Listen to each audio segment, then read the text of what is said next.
আসসালামু আলাইকুম এভরিওয়ান। আজকে কিন্তু আমরা রয়েছি দেবীনগর হাটে। আচ্ছা, দেবীনগর হাট কিন্তু একটুখানি নয়, বেশ বড়। আজকে যেই কর্নারে রয়েছে এখানে হচ্ছে চারাপাতা বিক্রি হয় আর ফলমূল বিক্রি হয় মূলত এই বটতলায় যেটাকে বলে। আর হচ্ছে আপনি যারা দেবীনগরে আসেন অথবা আসার যাতায়াত আছে তারা কিন্তু জানেন যে এই কর্নারটাতে হচ্ছে দুইটা মিল রয়েছে, যেখানে হচ্ছে চাল ডাল আদা রসুন এগুলো ভাঙায় আর কি। এখন অবশ্য শীতের সিজন না, যার কারণে চারাপাতা খুব একটা উঠে নাই, মানে শীতকালে কিন্তু এখানে ব্যাপক পরিমাণে ভরপুর থাকে। তো এই যে মিলটা দেখতে পাচ্ছেন, মিলের সামনেই এই চারাপাতার গাছ রয়েছে।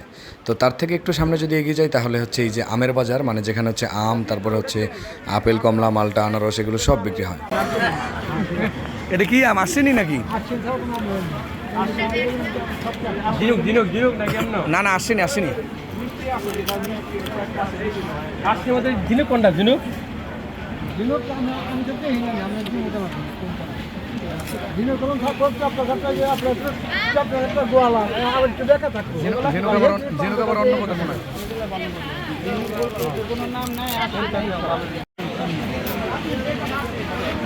নিলেন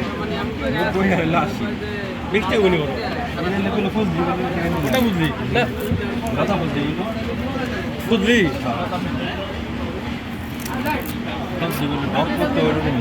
না, কালার তো ভালোই।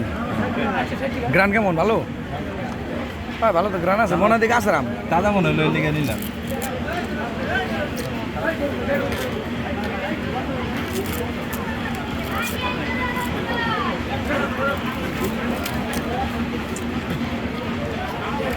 এই আম কত দিছে তাহলে? 100 টাকা। কি বললা কইলা 90 ছিল।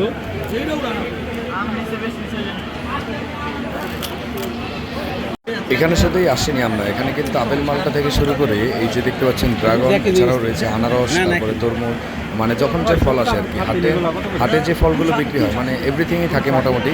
তো এই বাজারে ফল একটু মোটামুটি রিজনেবল প্রাইসে পাওয়া যায়, মানে একটুখানি কম, তবে খুব একটা কম যে তা নয়। তবে রাস্তার উপরে যে বাজার রয়েছে সেখানে তো সবগুলো ফ্রেশ, আর এখানে যা থাকে বাজারের শুরুতে মোটামুটি ফ্রেশ পাওয়া গেলেও একেবারে শেষ অবধি কিন্তু খুব একটা ফ্রেশ থাকে না।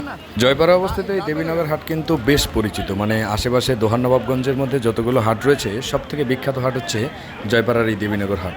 তো এই হাটে আসবেন আর এই মানে ফলমূল কিনবেন না সেটা কি হয় নাকি? এই যে দেখতে পাচ্ছেন এখানে বিশাল পরিমাণ আনারসের সমারোহ। এখানে শুধু যে আনারস এই বাইরে নিয়ে আসে তা না, তাদের কিন্তু গোডাউন রয়েছে, মানে গোডাউনের মধ্যে কিন্তু ব্যাপক পরিমাণে ফল রয়েছে। তো সেগুলো বিক্রি করে, মানে বের করে এবং বিক্রি করে। তো আপনারা চাইলে অবশ্যই এখান থেকে কিনতে পারেন। শুধু আপনারা নয়, দূর দূরান্ত থেকে মানুষ চলে আসে, এরা কিন্তু মোটামুটি সপ্তাহখানেকের বাজার এখান থেকেই করে নিয়ে যায়।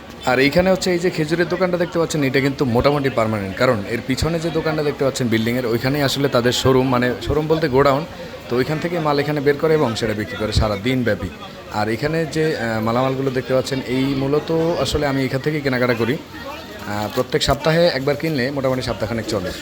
তো সচরাচর আসলে কেনা হয় না, তারপরে আবার মাঝে মধ্যে এই হাটের থেকেই কিনি। আর এই যে মানে হাটের পাশে যে মিলটা রয়েছে, এই মিলেই হচ্ছে মানুষ চাল ডাল এগুলো হচ্ছে ভাঙায়।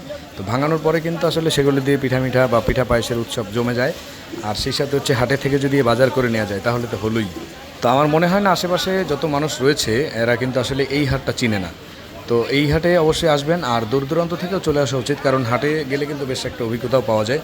কারণ হাটে যে মাল সামানা রয়েছে, তবে একটা ব্যাড অভিজ্ঞতাও আছে। যেমন ধরেন এখানে আজকে যাওয়ার পরে এই যে আবু বকর স্যার মালটা দেখতেছিল, মালটার দাম হচ্ছে 450 টাকা। তো 450 টাকা মালটা কমলার যে দাম, সেটা কিন্তু আসলে চয়েস হওয়ার মতো না। তো উপরের দোকানে উঠে এসে দেখি 500 টাকা। আচ্ছা, 50 টাকার জন্য হাটে থেকে এই নষ্ট মালটা কি কেউ নিবে না? তো আপনাদের প্রশ্ন থাকতে পারে যে নষ্ট কি বিক্রি করে নাকি তারা? না, নষ্ট বিক্রি করে না। একটা সময় গিয়ে আসলে যখন বিক্রি হয়ে যায় বা অবশেষে যা থাকে বা নষ্ট এগুলো মিক্সই থাকে, কিন্তু উপরের যে দোকানগুলো রয়েছে হাটের উপরে, সেগুলোতে কিন্তু পাওয়া যায় একদম পিওর। তো সেই ক্ষেত্রে 2-4 টাকা বেশি হলেও জিনিসটা একটু ভালো কেনা চাই। আর এখানে যে আমরা দেখতে পাচ্ছেন, এই আমরা কিন্তু বলতেছে যে এটা বরিশালের আমরা একেবারেই বিখ্যাত। এখন আমরা আসলে জানি না এটা কোথার।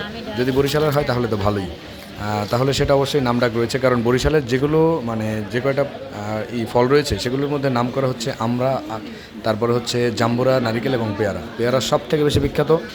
আর এই যে আমরা তো রয়েছেই, সিজনের সময় এই ফলগুলো চলে আসে একেবারেই দূর থেকে দূরান্তর।